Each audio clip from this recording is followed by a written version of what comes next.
Bienvenue dans Deep Media, le podcast qui décrypte les médias à l'ère du numérique. Je suis Julien Bougeot, consultant en social media, IA générative et formateur depuis plusieurs années. Mais avant tout, je suis un passionné et curieux de l'univers médiatique depuis plus de 15 ans. Dans un écosystème en perpétuelle transformation, comment les médias s'adaptent-ils ? Comment se réinventer face aux nouvelles technologies et aux géants du numérique ? Quel avenir pour l'information et ceux qui la produisent ? Si ces questions vous intriguent, alors vous êtes au bon endroit. Deep Media, c'est un temps de réflexion et d'échange avec celles et ceux qui façonnent l'avenir du secteur. Deep Media, la capsule, épisode 18, c'est parti. Aujourd'hui, pas d'invité, mais un sujet que je vous propose de mettre en perspective en quelques minutes. Former les IA avec les contenus des médias, est-ce un pillage organisé ou un nouvel accord de valeur ? On vit un moment étrange. Jamais l'information n'a été aussi disponible et jamais les médias n'ont eu autant l'impression de perdre la main sur ce qu'ils produisent. Depuis 2023, une négociation silencieuse, mais structurante, traverse l'écosystème médiatique mondial. Qui capte la valeur des contenus journalistiques dans l'économie de l'IA ? Parce que désormais, les faits ne sont plus un soupçon. Les grands modèles ont été entraînés, au moins en partie, sur des décennies de production éditoriale professionnelle. Mais depuis quelques mois, quelque chose a changé. Le débat est sorti des coulisses. Les accords se multiplient, les modèles économiques se testent, et les tensions s'accélèrent. Aujourd'hui, 3 exemples récents permettent de comprendre où nous en sommes vraiment. Tout d'abord, les plateformes organisent un marché mondial des contenus.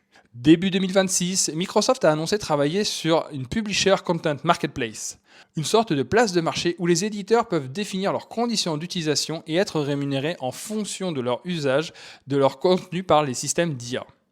Plusieurs grands groupes de presse participent déjà aux discussions de Associated Press ou Condé Nast.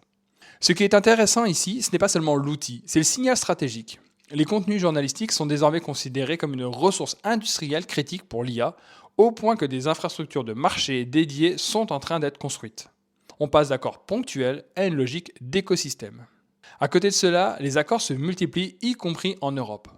En décembre 2025, Meta a signé des accords avec plusieurs médias internationaux, dont Le Monde, CNN ou Fox News, pour intégrer leur contenu dans Meta AI avec un mécanisme important. Les réponses renvoient vers des articles originaux. C'est un point clé qui change la nature du rapport de force.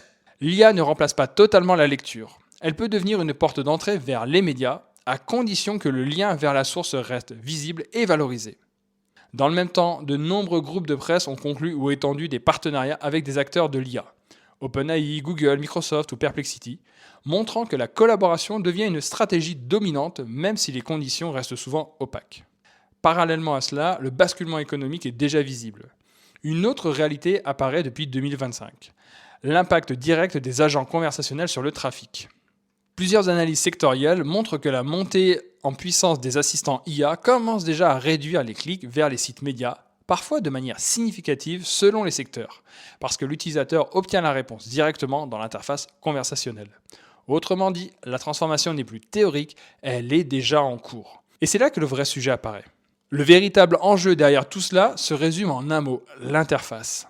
Dans un monde dominé par les interfaces conversationnelles, celui qui contrôle l'interface contrôle la relation au public, les données d'usage, la distribution et in fine la valeur économique.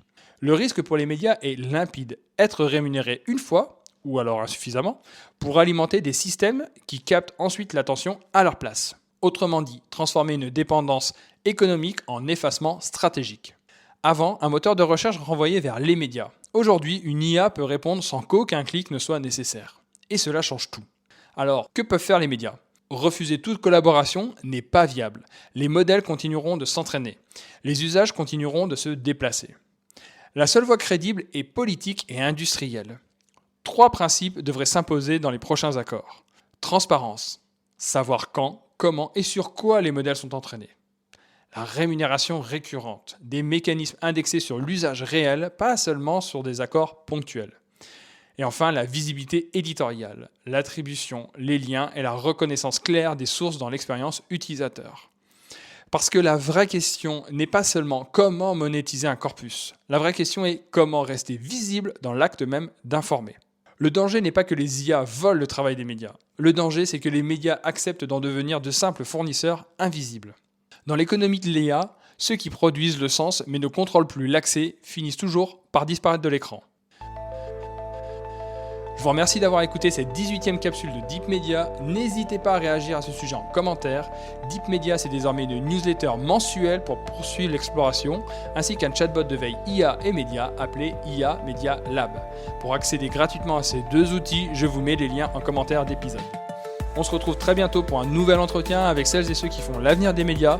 En attendant, n'oubliez pas de vous abonner et de déposer les commentaires adéquats sur toutes les plateformes de podcast. À très bientôt.